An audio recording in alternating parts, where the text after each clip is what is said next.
Hello, welcome to Peyashri channel. দিনটা কিন্তু সকাল থেকেই বেশ বাজে ছিল। তো তাতে কি আমরা কিন্তু বেড়াতে যাওয়ার জন্য পুরো রেডি ছিলাম। আর এই কারণেই আমরা পৌঁছে গিয়েছিলাম হাওড়া ময়দান মেট্রো স্টেশনে।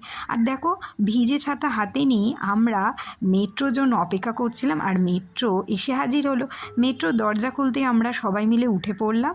আর উঠতেই আমরা যে কোনো একটা সিটে গিয়ে বসে পড়লাম। আর এই দেখো, আমরা পৌঁছে গেলাম শিয়ালদা প্ল্যাটফর্মে। আর ওই দেখো, ব্যারাকপুরের লোকাল, কল্যাণী সীমান্ত লোকাল, এইটা করেই আমরা গিয়েছিলাম ব্যারাকপুরে। ওই দেখো, ট্রেন এসে হাজির হয়েছে। আর এইখানে কিন্তু ব্যারাকপুরের ওয়েদার কিন্তু কলকাতার থেকে বেশ সুন্দর ছিল আর মনোরমও ছিল। ওখানে কিন্তু একটা ফোঁটাও বৃষ্টি ছিল না। আমরা কিন্তু বেশ দারুণ মজা করছিলাম। আর এই দেখো, ব্যারাকপুরে পৌঁছে গেছি। টোটো করে আমরা যাচ্ছিলাম দ্বিতীয় দক্ষিণেশ্বর ব্যারাকপুরে অন্নপূর্ণা ঠাকুরের মন্দির দেখতে। আর এই দেখো, পৌঁছে গেছি আমরা অন্নপূর্ণা দেবীর মন্দিরে। আর এই মন্দিরটা স্থাপন করেছিল রানী রাসমণি ছোট মেয়ে জগদম্বা।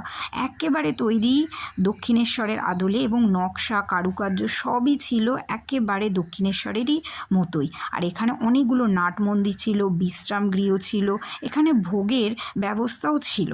আর এই দেখো, এখানে পায়রাগুলোকে আমি কি সুন্দর ওড়াচ্ছিলাম, আমার তো বেশ ভালো লাগছিল। আর এই নাট মন্দিরের ধারে দেখো, আমার বান্ধবী এখান থেকে পোজ দিচ্ছিল। আর এই দেখো, এখান থেকে কিন্তু দক্ষিণেশ্বরে, এই যে দ্বিতীয় দক্ষিণেশ্বর যে অন্নপূর্ণা দেবীর মন্দির, সেটা কিন্তু দেখতে বেশ সুন্দর লাগছিল। আর এই বিশ্রাম গিয়ে দেখো, আমি একটুখানি ছবির পোজ দিচ্ছিলাম।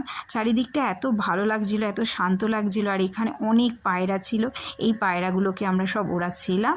আর দেখা হচ্ছে পরের